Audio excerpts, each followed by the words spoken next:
Story Spot 2. Don't Look Now by Daphne Du Maurier. Reading and Listening Exercise 2. Read and listen to the story. Match the pictures A to D with the parts of the story 1 to 4. 1. It is a cold, grey autumn day. John and Laura Baxter are in their cottage in England.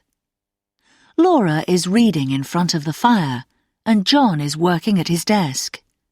They are drinking red wine. John is an architect and he is looking at some photos of old churches in Venice.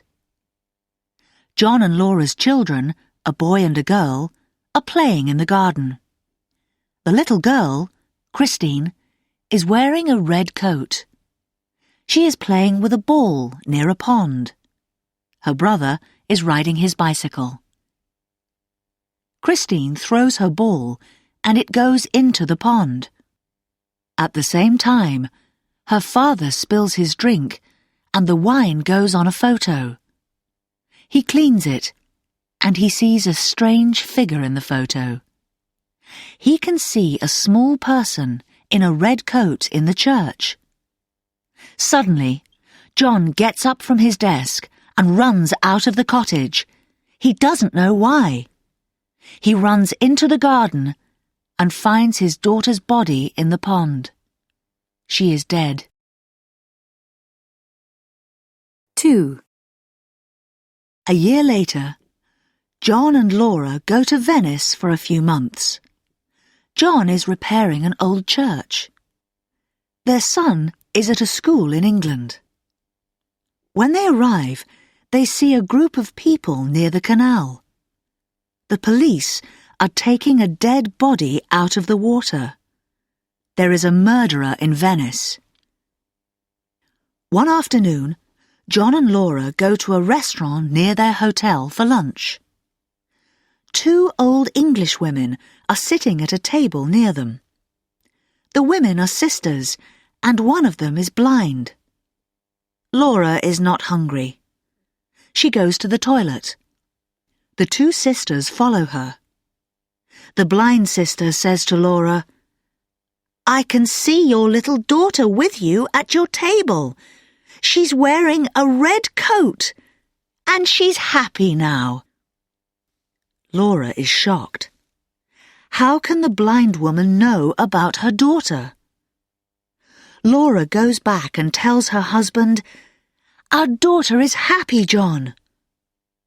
"What are you talking about?" says John.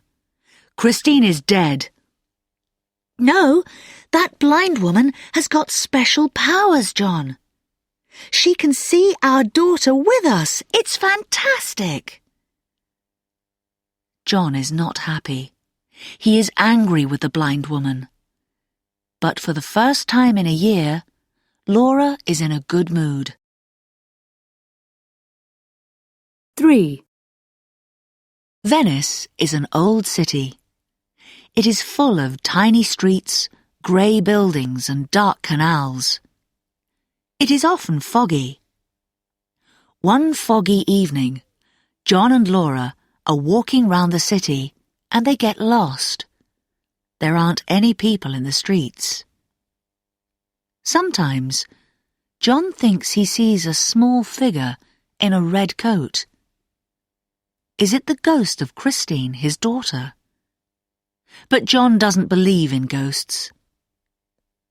Laura meets the 2 sisters again. She tells her husband, "Our daughter is sending messages to the blind woman. She wants to talk to us, John, and the sisters think you have got special powers too."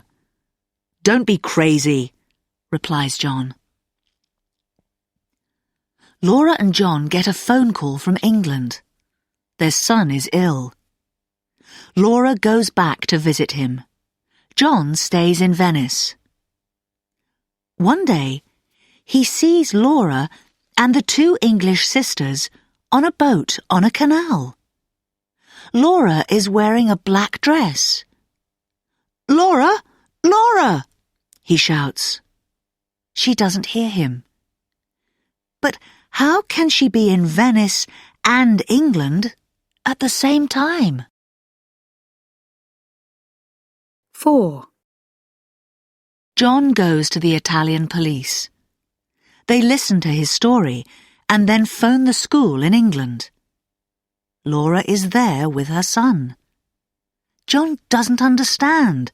What is happening? John walks out of the police station. Am I crazy? He thinks. Then, suddenly, he sees the small figure in the red coat. He shouts, "Hey, you! Stop! Please, come here!" But the figure runs away. Is it a young girl? John runs after her. "Please stop! I want to talk!" he shouts. But again the figure runs away. The streets are dark and silent. John hears a sound. Over there, near a gate, is the small figure in the red coat. She is crying softly. John walks up to her. "I saw you yesterday," he says. "Please, can we—" But John doesn't finish his sentence. The figure turns round. It is not a girl, but a small man with a horrible smile on his face. He takes out a knife